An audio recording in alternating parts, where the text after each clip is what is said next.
విశాఖ యోగాంధ్ర కార్యక్రమానికి సర్వం సిద్ధమైంది. వీఐపీల తాకిడి ఉండడంతో నిఘాను మరింత పటిష్టం చేశామని నగర పోలీస్ కమిషనర్ తెలిపారు.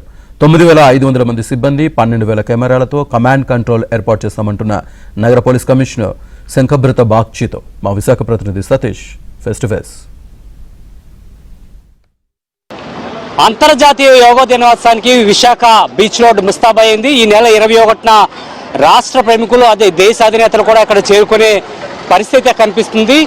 రాష్ట్రపతి, గవర్నర్, అదేవిధంగా ప్రధానమంత్రి నరేంద్ర మోడీ, ముఖ్యమంత్రి చంద్రబాబు నాయుడు కూడా విచ్చేస్తారు. దీనికి సంబంధించి పూర్తి ఏర్పాట్లు చేయడం జరిగింది. అయితే పోలీస్ పరంగా నిఘా వ్యవస్థ ఏ విధంగా పటిష్ట చేస్తున్నారు, పోలీస్ బందోబస్తును ఏ విధంగా ఏర్పాటు చేశారు అనేది మనతో పాటుగా నగర పోలీస్ కమిషనర్ శంఖబ్రత బాగ్చి ఉన్నారు. ఆయన అడిగి మరిన్ని విషయాలు తెలుసుకునే ప్రయత్నం చేద్దాం. సార్ నమస్తే అండి. సార్, యోగాంధ్రకు సంబంధించి పోలీస్ పరంగా ఎటువంటి చర్యలు తీసుకున్నారు, అదేవిధంగా తీర ప్రాంతం జరగడంతో నిఘా పరంగా ఎటువంటి భద్రతను ఏర్పాటు చేశారు? పోలీస్ పరంగా దాదాపు 12,000 మంది పోలీస్ని మొత్తం రాష్ట్రం నుండి రప్పించడం జరిగింది. సిటీ పోలీస్తో కలిసి వాళ్ళు బందోబస్తులో పాల్గొన్నారండి. ఆనరబుల్ ప్రధాని కాకుండా chief minister sir, deputy chief minister sir, governor sir, ఇంకా చాలామంది senior MPs, MLAs, ministers, MLCs అందరూ వస్తారండి.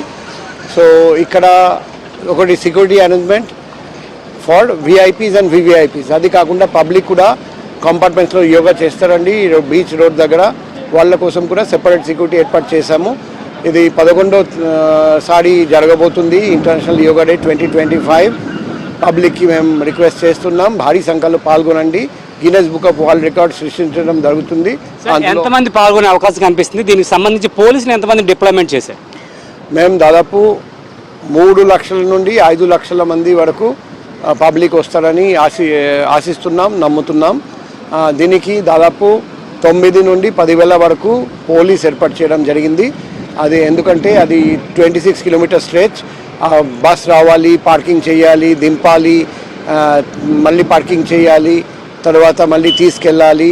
ఆ traffic arrangement, parking space arrangement, ఎక్కడ కంజెషన్ జరగనీయకుండా అన్ని విధంగా మేము ఏర్పాటు చేస్తున్నాం. ప్రధానమంత్రి రాకతో ఎటువంటి భద్రతను, ప్రత్యేక భద్రతను ఏర్పాటు చేయడం జరిగింది. ప్రత్యేకంగా మేము ప్రతి చోట ఎక్కడెక్కడ ఆయన విజిట్ చేస్తారండి అక్కడ పకడ్బందీగా భద్రత ఏర్పాటు చేస్తున్నాం. చాలామంది పోలీస్ సీనియర్ ఆఫీసర్స్కి కూడా పెడుతున్నాం. ఎటువంటి భద్రత లోపం లేకుండా ప్రోగ్రాం పూర్తి చేయడానికి అన్ని విధంగా ప్రయత్నం చేస్తాం. సర్వేలెన్స్ పరంగా కమాండ్ కంట్రోల్ని, సీసీ కెమెరాలు ఎన్ని ఏర్పాటు చేశారు? మొత్తం 1200 సీసీ కెమెరాస్, అదే మాదిరిగా దాదాపు 30 డ్రోన్స్ ఏర్పాటు చేయడం జరిగింది. అది 24/7 లైవ్ స్ట్రీమింగ్ ఉంటుంది. దానివల్ల మేము బాగా సర్వేలెన్స్ పెట్టుకుని ప్రోగ్రామ్ ఎటువంటి లోపం జరగనీయకుండా చూడడానికి. యోగాంధ్ర ప్రోగ్రామ్ ఎన్ని గంటల వరకు ఉండే అవకాశం కనిపిస్తుంది? ట్రాఫిక్ పరంగా ఎటువంటి చర్యలు చేపట్టారు? ఆల్రెడీ మేము కొన్ని మళ్లింపు గురించి అనౌన్స్మెంట్ చేశాము. ఈరోజు ఒక కొత్తగా Vizianagaram towards Kottavalasa diversion towards Anakapalli and vice versa announcement చేయడం జరిగింది. సో పబ్లిక్కి కూడా డిస్ట్రిక్ట్ అడ్మినిస్ట్రేషన్ తరఫున కోఆపరేట్ చేయమని చెప్పడం జరిగింది. మేము పబ్లిక్కి రిక్వెస్ట్ చేస్తున్నాం, దయచేసి సహకరించండి. ఏదైనా ఇబ్బంది ఉంటే నా పర్సనల్ కాంటాక్ట్ నెంబర్కి కాల్ చేయండి.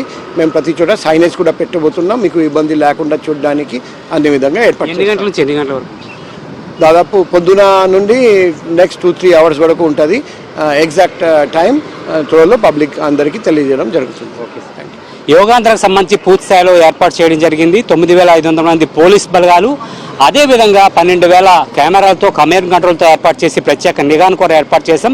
యోగాంధ్రలో 3 లక్షల నుంచి 5 లక్షల మంది ఇక్కడ హాజరయ్యే అవకాశం కనిపిస్తున్న నేపథ్యంలో వారికి సంబంధించి ఇప్పటికే ట్రాఫిక్ పరంగా చర్యలు తీసుకున్నాం, పలు వాహనాలతో కూడా దారి మళ్లించామని చెప్తున్నారు. కాబట్టి ఈ యోగాంధ్ర కార్యక్రమం అనేది విజయవంతం చేయడానికి అధికారులు అందరితో పాటు కూడా మేము కూడా పూర్తి స్థాయిలో సిద్ధంగా ఉన్నామంటూ సిపి చెప్తున్నారు. వీడియో జర్నలిస్ట్ అభిలాష్తో Satish, ABN Andhra Jyothi, Visakha beach road.